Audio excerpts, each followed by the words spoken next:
Salam əziz soydaşlar. Cənub Saatı Mübarizə Əhmədoğlu ilə verilişinin növbəti efirinə başladıq. Ona görə yox ki, mənim xoşum gəlir Azərbaycançılıqdan danışım. Yox, elə həqiqət belədir ki, Azərbaycançılıqda passionarlıq var, dinamika var. Hər halda biz çalışacağıq ki, Məsud Pezeşkiyanın Azərbaycana səfəri kontekstində bu məsələyə də diqqət çəkək. Amma daha çox İran-Azərbaycan münasibətlərində yeni yaranan hərəkət verici qüvvələrdən danışacağıq. Eləcə də İranın ABŞ-la apardığı nüvə danışıqları barədə öz fikrimizi deyəcəyik. Bəri başdan deyirəm, mənim mövqeyim tam müsbətdir. Mənim mövqeyim İrana daş atmaq və yaxud İranı yıxılması prosesində balaca bir saman çöpü qədər də olsun iştirak etmək deyil. Çünki mən Azərbaycanlıyam. Çünki İranın lideri Azərbaycanlıdır. İranın Azərbaycanlı erasında olmadığını sübut etmək qeyri-mümkündür. Təkcə ali dini lider deyil, Məsud Pezeşkiyan Azərbaycanlıdır. Bütün məişəti, belə deyək də, Azərbaycan aurasında, Azərbaycan mühitində keçib.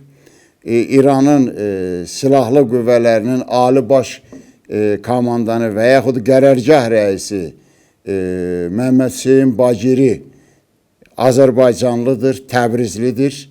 Evində, yəni məndə olan məlumata görə evində, eşiyində tam Azərbaycan ab-havasıdır.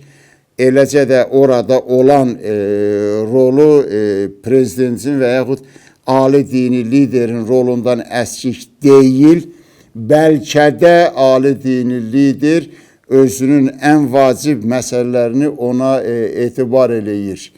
Səudiyyə Ərəbistanının danışıqlardan ötürü İrana səfər etməsi, onu İranın müdafiə naziri və yaxud Sepah komandanlarından kimsənin deyil, məhz qərargah rəisi Məhəmməd Hüseyn Baqirinin qarşılaması özü çox vacib işarədir.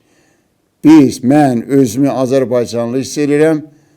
İran dövlətinin Azərbaycan dövlətinə qarşı apardığı siyasətin mahiyyətini yaxşı bilən adamlardan biriyəm.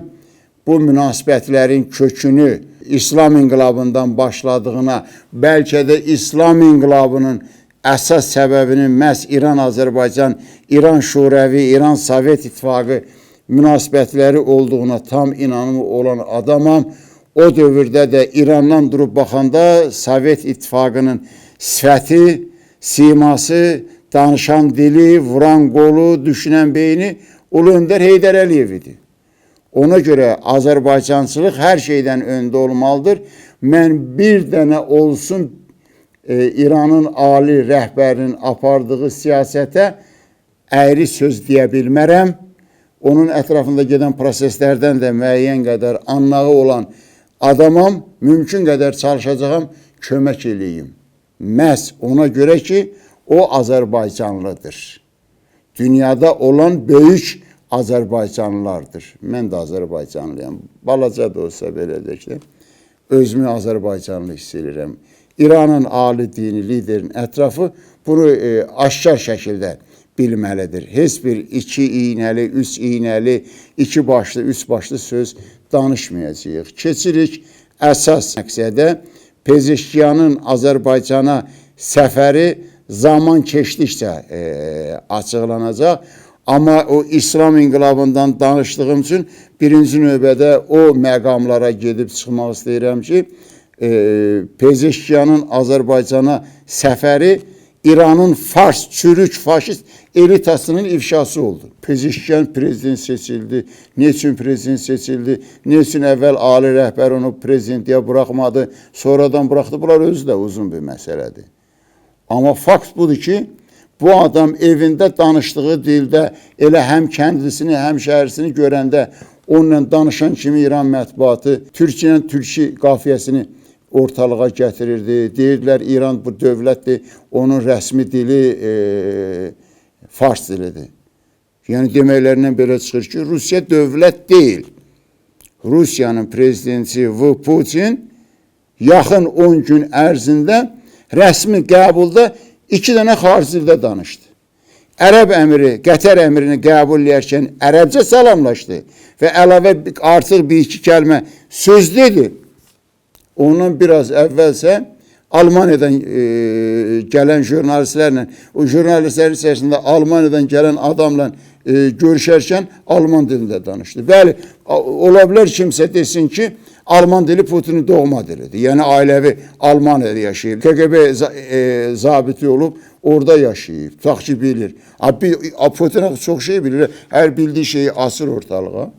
İndi Putin başına, Putinin dalıcan bütün dünya gəzir. Trump Putinə məthiyə deyir, demə. Putin'i ən dala qalmış adammış, çünki öz dilində danışmır.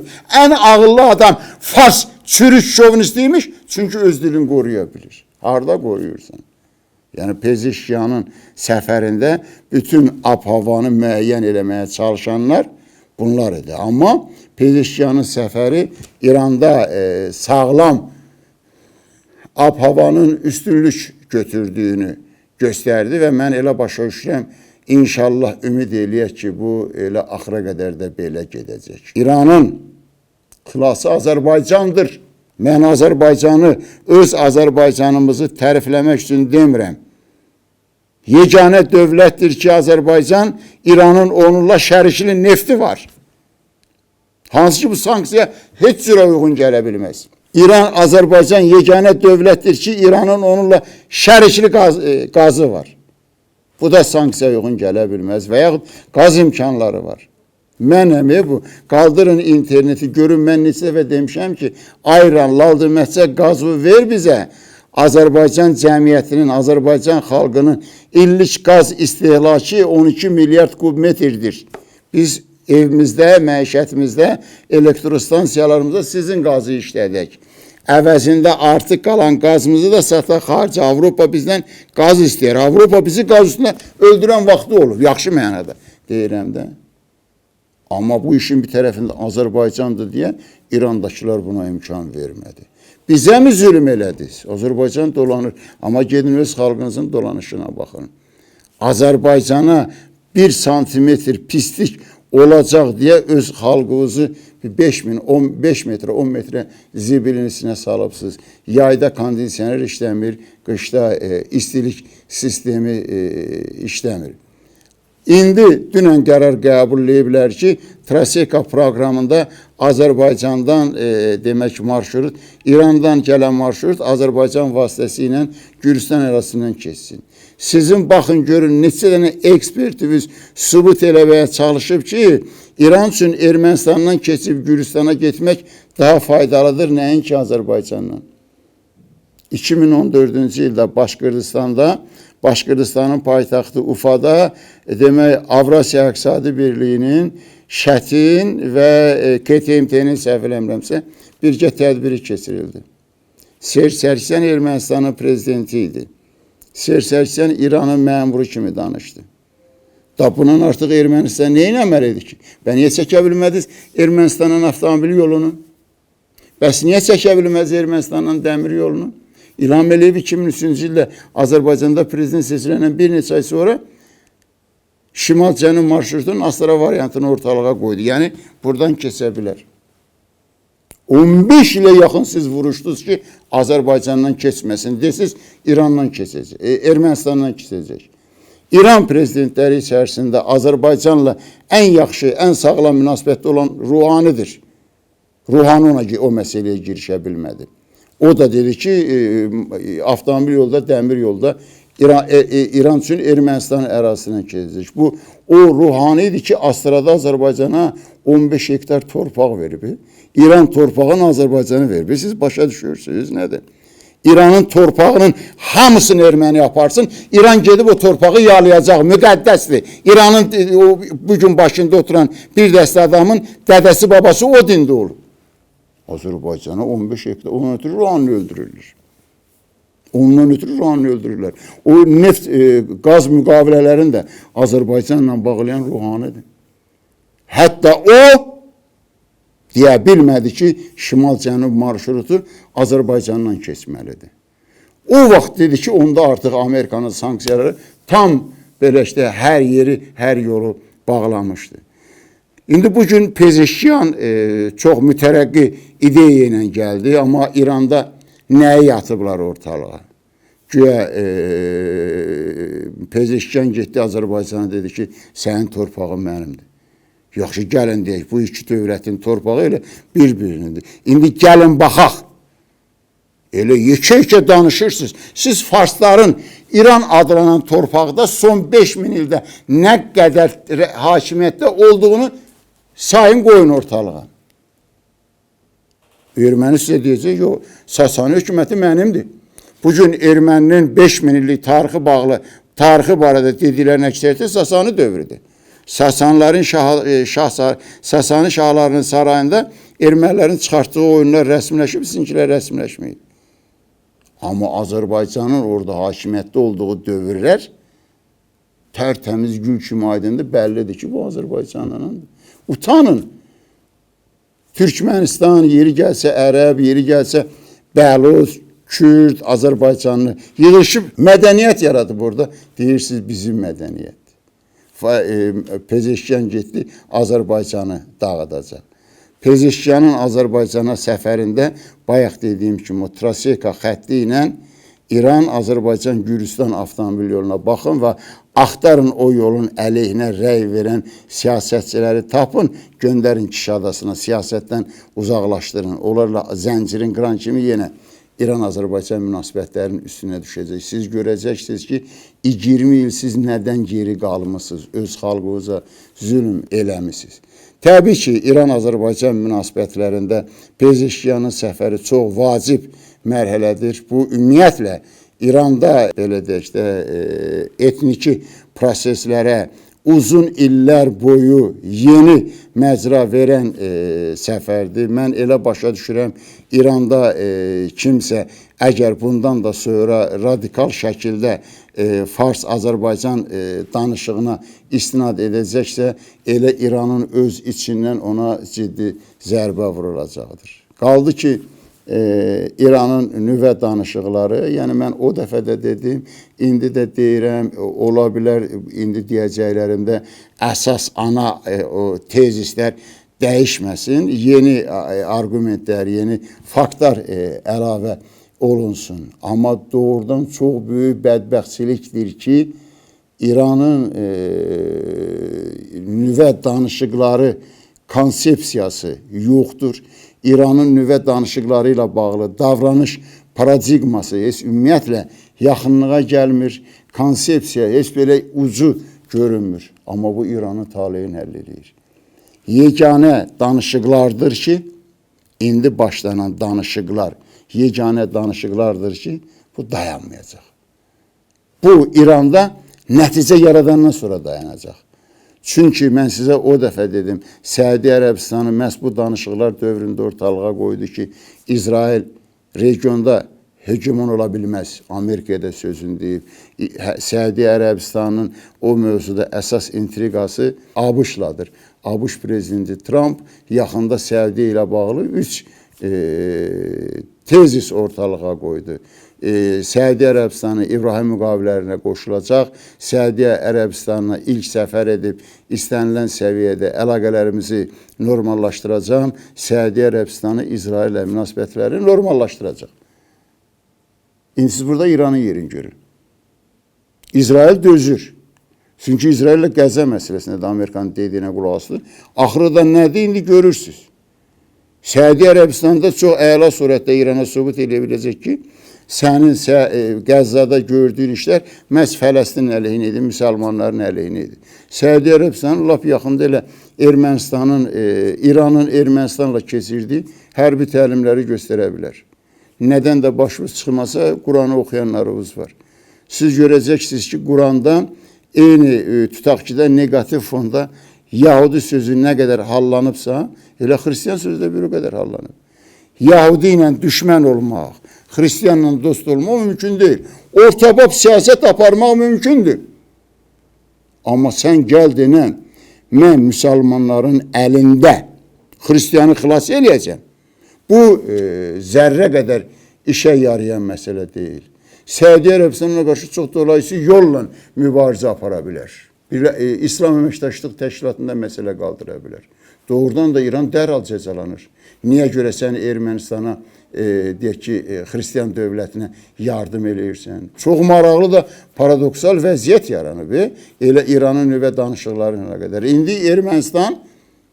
İran-Ermənistan sərhədində və yaxud ermənilər deyirdi, Ermənistan-Azərbaycan sərhədində ateş yoxdur. Ateş açılmır. Paşinyan da dili kəsilib. Bangkok, BMT-nin Bangkok'daki sesiyasında Ermənistan Xariclər Nazirliyinin muavini Abisogomoniyan Azərbaycanla regional kommunikasiyanı açmağa sülh kəsişməsi deyirlər, onu reallaşdırmağa hazır olduğunu bildirdi. 5 saat keçmədi, Abisogomoniyanın adından bəyanat verildi ki, Ermənistan Azərbaycanla yük qatarlarına da, sərnişin qatarlarına da açılmasına icazə verməyə razıdır. Xidmətlərin dövriyyəsinə də. Amma vaxta qədər hətta açılanda belə yük qatarlarından söhbət gedirdi. Saatlə mövqeyin dəyişir. İndi elə baxın görün, Paşinyan axırıncı dəfə sülh müqaviləsindən nə vaxt danışıb?